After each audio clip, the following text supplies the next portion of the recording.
निरोप या कवितेमध्ये शत्रूशी झुंज देण्यासाठी सैनिक जातात तेव्हा त्याच्या प्राणाची शाश्वती नसते. लढाईमध्ये कधी प्राण गमवावे लागेल याचा नेम नसतो आणि या गोष्टीचं मार्मिक ढंगाने एका आईच्या माध्यमातून कवयित्रीने वर्णन केलेले आहे. रणांगणावर लढायला चाललेल्या बाळाचे रक्षण म्हणून त्याच्या आईने त्याचं पंचारतीने ओवाळून औक्षण केलेले आहे. इथे आईला आपला बाळ सुखरूप परत यावा अशी मनापासून इच्छा असते, म्हणून तिच्या मायेचे प्रतीक म्हणून पंचप्राणांच्या ज्योतीचे औक्षण असा उल्लेख कवयित्रीने ह्या कवितेमध्ये केलेला आहे. चला तर आता आपण पुढे कवितेच्या पुढच्या ओळी समजून घेऊया प्रत्यक्ष पाठाच्या माध्यमातून. युद्धभूमीवरती आपला मुलगा निघालेला आहे. सीमेवर लढवल्या जाणाऱ्या आपल्या ह्या मुलाला आई निरोप देत आहे. तेव्हा ते आई मुलाला म्हणते, बाळा तू रणांगणावर चालला आहेस, हा शुभ शकुन आहे. मी आनंदाने घराला तोरण लावते आहे. माझ्या पंचप्राणांच्या ज्योतीने तुझे औक्षण करत आहे. तुझे शुभ चिंतते आहे. पंचप्राणाच्या ज्योतीने औक्षण करणे म्हणजे आईला इथे अपेक्षित आहे की आपला बाळ सुखरूप पुन्हा घरी यावा. तुला तुझ्या पराक्रमी हाताने भारतीय स्वातंत्र्याचे रक्षण करायचे आहे. तुझ्या बळकट खांद्यांच्या भविष्यातील जगाची शांती विसवणार आहे. तुझ्या पराक्रमाने तू उद्याच्या जगाचा शांतीदूत ठरणार आहे. म्हणून तू रणांगणामध्ये उद्याचा विचार कर. आज दुःख करत बसू नकोस. तू रणांगणावर जातोस याचे मी सुद्धा दुःख करणार नाहीये. माझे डोळे आसवांनी ओथंबलेले नाहीत. मी सुद्धा कोण आहे तर महाराष्ट्र कन्या आहे आणि मला लढणे हा वीरांचा धर्म माहीत आहे. वीर मातेचा वारसा माझ्याकडे सुद्धा आहे. पुढे त्या म्हणतात, आई मुलाला सांगत आहे की नाही एकही हुंदका मुखवाटे काढणार. मीच लावणी ठेविले तुझ्या तलवारीला धार. आता बघा, जेव्हा एखादी आई आपल्या मुला इतके वर्ष खूप दिवसानंतर आपल्याला येऊन भेटलेला आहे आणि पुन्हा तो अशा प्रसंगाने जात आहे की त्याच्या येण्याची मला शाश्वती माहिती नाही, तो पुन्हा कधी येणार आणि तिकडे गेल्यावरती युद्धामध्ये काय होईल याची जाणीव कोणाला माहिती नसते.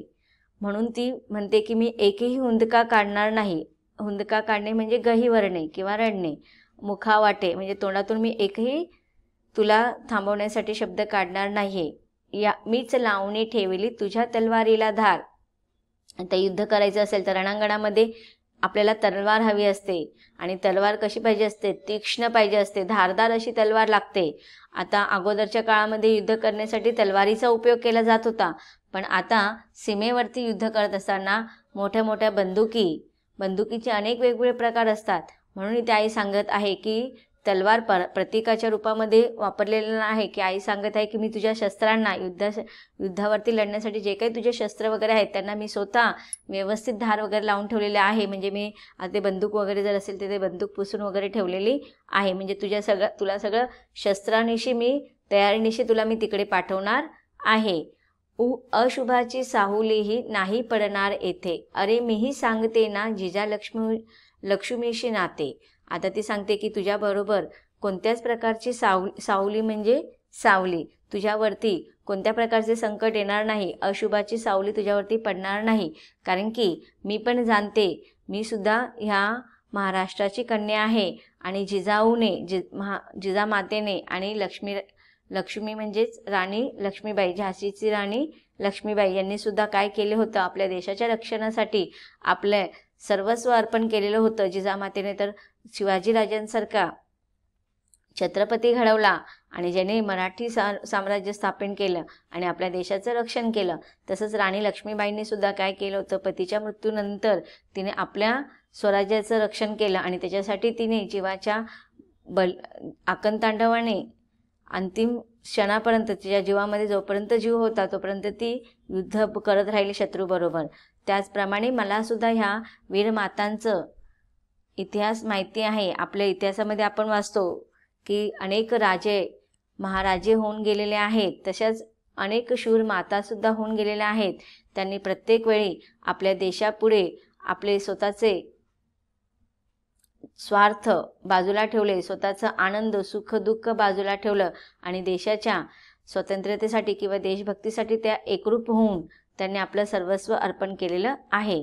म्हणून ती म्हणते की तू लढायला जातोस म्हणून माझ्या तोंडातून हुंदका फुटणार नाही, उलट तुझ्या तलवारीला म्हणजेच तुझ्या शस्त्राला मीच धार लावून ठेवलेले आहे. सांगीन मी तुला तुझ्या हाती सोपवलेले आहे. संगीन म्हणजेच बंदूक. अशुभ गोष्टीची तुझ्यावर छायाही मी पडू देणार नाही. वीरमाता जिजामाता आणि झाशीची राणी लढवया राणी लक्ष्मीबाई यांच्याशी माझे नाते आहे.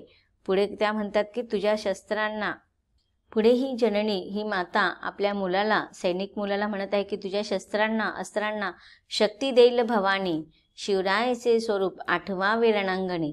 म्हणजेच काही तुझ्या युद्ध करत असताना तू जे काही शस्त्र किंवा अस्त्र वापरणार आहेत त्या शस्त्रांना आणि अस्त्रांना सामर्थ्य मिळणार आहे. आणि भवानी म्हणजेच कोण? शिवाजी महाराज यांची जी कुलदैवत आहे ती भवानी माता आहे. तर अशी ही भवानी माता तुझ्या युद्धाच्या शस्त्रांमध्ये शक्ती प्रदान करणारे, सामर्थ्य प्रदान करणारे शिवरायांचे स्वरूप आठवावे रणांगणी. तू युद्ध करत असताना रणांगणी म्हणजे युद्धाच्या क्षेत्रामध्ये तुला शिवरायांचे, छत्रपती शिवरायांनी कसं त्यांच्या युद्धाच्या वेळेस शत्रू पक्षावरती हल्ला करून आपल्या देशाचे रक्षण केले, स्वराज्याचे साम्राज्य वाढवलं, तसंच तुला सुद्धा रणांगणावर शिवरायांचे स्वरूप आठवायचे आहे.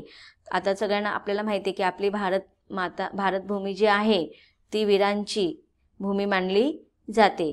भारतभूमीचा इतिहास हा पराक्रमांचा इतिहास आहे. रामायण, महाभारत या कथांमध्ये सुद्धा आपण पूर्वीच्या काळापासून रामायण महाभारताच्या कथा वाचत आलेल्या आहेत.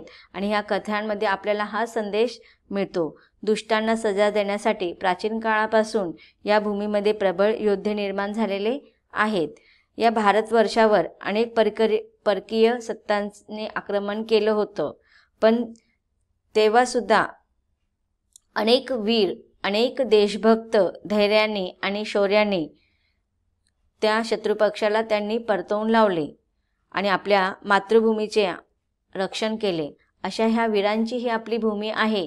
अशा ह्या शिवरायांचे आणि जे आपले भारतामध्ये किंवा रामायणामध्ये जे योद्धे होऊन गेलेले आहेत त्यांचे स्वरूप तू रणांगणामध्ये आठव. बलाढ्य अशा इंग्रजी जुलमी सत्तेविरुद्ध देशभक्त आणि क्रांतिकारकांनी दिलेला लढा हा अद्वितीय असा आहे. आणि असा हा क्रांतिकारकांचा, देशभक्तांचा अद्वितीय असा लढा तू आठव. अगदी कालच्या कारगिल युद्धापर्यंत हेच ठासून म्हणावे लागते की आपण पाहिलं की आतापर्यंत किती युद्ध होऊन गेले आपल्या देशामध्ये, पण कारगिल युद्ध झाले किंवा अजून पण आपण पाहतो की अनेक सैनिकांची बातम्या आपल्या कानावरती येत असतात. अनेक सैनिक आपल्या देशाच्या सेवेसाठी स्वतःचं आत्मबलिदान करतात, स्वतःचं सर्वस्व अर्पण करून देतात. म्हणून इथे माता सांगत आहे की तू अशा या योद्धांचं स्वरूप आठवून रणांगणामध्ये युद्ध कर आणि भवानी माता तुझ्या शस्त्रांना अस्त्रांना सामर्थ्य देणार. धन्य करी माझी कूस येई विजयी होऊन, पुन्हा माझ्या हाताने दूध भात भरविणं. बघा, आता आई म्हणते की मी तुला जन्म दिलेला आहे, मी तुझं लालन पालन केलेलं आहे, पण मी तुला जन्म दिल्याचं सार्थक की मला कधी वाटेल जेव्हा तू विजयी होऊन परत येशील. आणि मला शाश्वती आहे, मला खात्री आहे की मी तुला जन्म दिल्याचं तुझं हे जीवन तू सार्थक करशील आणि मी तुझ्या आई असल्याचं हे तू मला सार्थकी करून दाखवशील. आणि याच्यासाठी तू विजयी होऊन येणं, यशस्वी होऊन येणार हे मला नक्की माहिती आहे, अशी मला खात्री आहे. पुन्हा माझ्या हाताने दूध भात भरवीन. म्हणून ती खात्रीने म्हणत आहे की जेव्हा तू युद्ध करून विजयी होऊन येशील त्याच्यानंतर तुला मी पुन्हा माझ्या त्याच मायेने, जशी लहानपणी मी तुला दूध भात भरवीत होती तशीच मी तुला त्याच मायेने अजूनही दूध भात भरवीन आणि तुला तेच प्रेम देईन.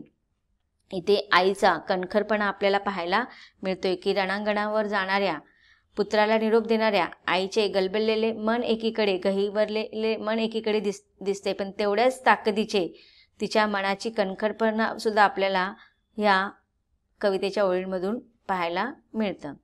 तसेच श्री छत्रपती शिवरायांचे पराक्रमाचे स्मरण करण्यास सांगून आपणही महाराष्ट्र कन्याचा वारसा चालवत आहोत असे ठामपणे सांगणाऱ्या आईच्या मनस्थितीचे यथार्थ चित्रण या कवितेमध्ये कवीने केलेले आहे. या कवितेमधून आपल्याला एकीकडे आईची आर्तता व दुसरीकडे वीरता जागवणारी ही कविता खरोखर उच्च श्रेष्ठ अशी मानली पाहिजे.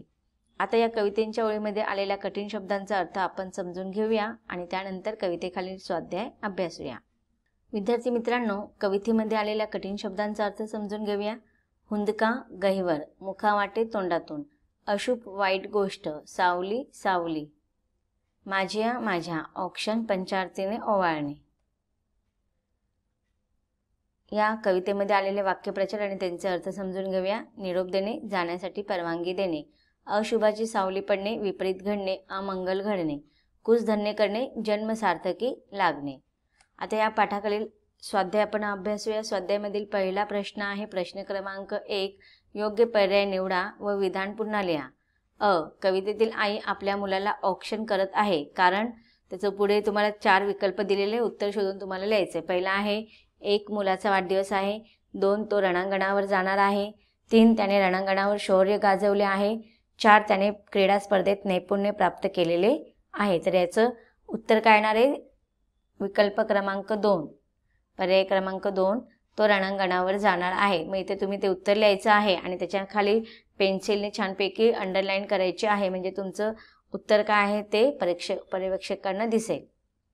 पुढचा प्रश्न आता पाहूया आपण. प्रश्न क्रमांक 2. खालील शब्दातून सूचित होणारा अर्थ लिहा. अशुभाची सावली. उत्तर. शत्रूंची झुंज देण्यासाठी सैनिक जातात तेव्हा त्यांच्या प्राणांची शाश्वती नसते. लढाईमध्ये कधी प्राण गमवावे लागतील याचा नेम नसतो. या गोष्टीला कवयित्रीने अशुभ म्हणजेच वाईट छाया असे म्हटलेले आहे. पुढचा प्रश्न आहे कवितेचा विषय आणि कवितेतील पात्र तुम्हाला सांगायचे आहेत. कवितेचा विषय आहे रणांगणावर जाणाऱ्या बाळाला आई निरोप देत आहे. कवितेतील पात्र आहे आई व मुलगा.